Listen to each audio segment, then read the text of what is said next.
አገዛዙ የአማራ ሕዝብን አፍኖ ለመጨፍጨፍ የጀመረውን ማጥቃት በጽኑ ብሔራዊ አንድነት መክተዋል። የካቲት 02 ቀን 2018 ዓ.ም የአብይ አህመድ አገዛዝ በአማራ ሕዝብ ላይ ይፋዊ የዘር ማጥፋት ጦርነት ከጀመረ 3 ዓመታትን ሊደፍን ተቃርቧል።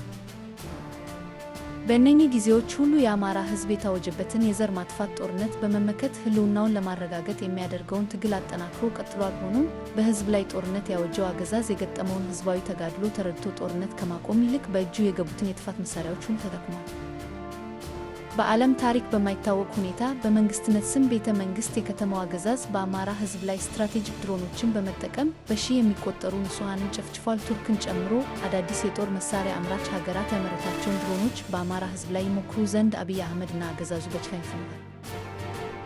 አገዛዙ የባህረ ሰላጤው ኃይሎችን ፖለቲካዊ ፍጥጫ ጎትቶ ሀገር ውስጥ በማስገባት በተላላኪነት በሚያገኘው ወታደራዊና የመረጃ ድጋፍ ተጠቅሞ በሕዝባችን ላይ ያወጀውን የዘር ማጥፋት ጦርነት አጠናክሮ ቀጥሏል። በዚህም አገዛዙ ጌቶቹ በቀጠናው ላቀዱት የተልዕኮ ጦርነት አማራን ማጥፋትን እንደ መንደርደሪያ ቆጥሮ በድጋፍ ያገኘውን የማጥፋት አቅም በሙሉ ተጠቅሞ በሸዋወለጉ ቀጠናዎች የስልክና የኢንተርኔት መሰረተ ልማቶችን በመዝጋት የተጠናከረ ጭፍጨፋ እያደረገ ይገኛል።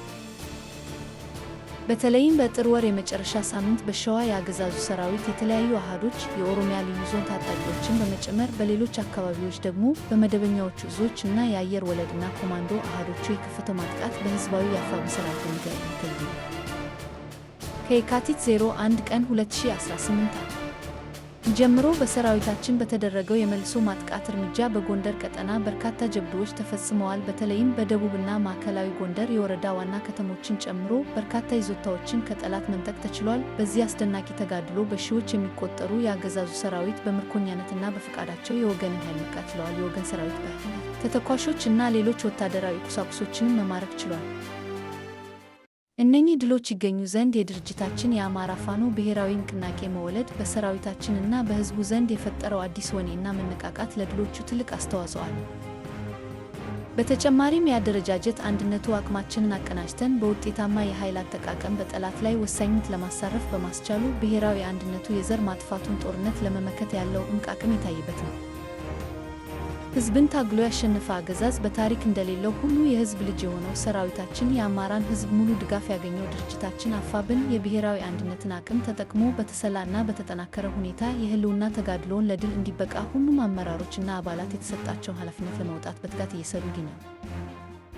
ሰራዊታችን እንደ ከዚህ በፊቱ ሁሉ በተቆጣጠራቸው ቦታዎች ሰላም እና ጸጥታን በማስከበር እና በወታደራዊ ጨዋነት ጠላትን ብቻ የለዩ ኢላማዎች ላይ በማተኮር ተገቢውን ጥንቃቄ እያደረገ እንደሚቀጥል ለመላው የአማራ ህዝብ፣ ለኢትዮጵያውያን እና ለዓለም አቀፉ ማህበረሰብ እናሳውቃለን።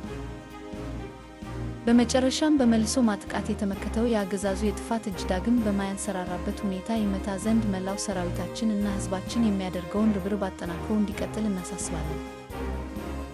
ሰላም ጤና ይስጥልኝ። የተከበራችሁ የአዲስ ሚዲያ ዩቲዩብ ቻናል ተከታታዮች፣ ዛሬም እንደተለመደው ወቅታዊና አሳሳቢ የሆኑ የተለያዩ ሰበር ዜናዎችን እና መረጃዎችን ይዘን ቀርበናል።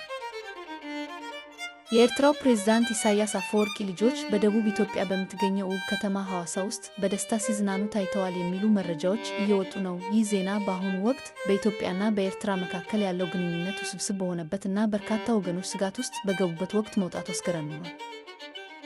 የተለያዩ የማህበራዊ ሚዲያ ምንጮች የፕሬዝዳንት ኢሳያስ አፈወርቂ ልጆች በሐዋሳ የተለያዩ አካባቢዎች ሲዘዋወሩ የሚያሳዩ ምስሎችና ቪዲዮዎችን እያጋሩ ነው። ይህ ሁኔታ የብዙዎችን ቀልብ የሳበ ሲሆን በሁለቱ ሀገራት መካከል ባለው ወቅታዊ ሁኔታ ላይ ተጨማሪ ጥያቄዎችን አስነስቷል። ተከታታይ ዝርዝሮችን በቅርቡ እናቀርባለን።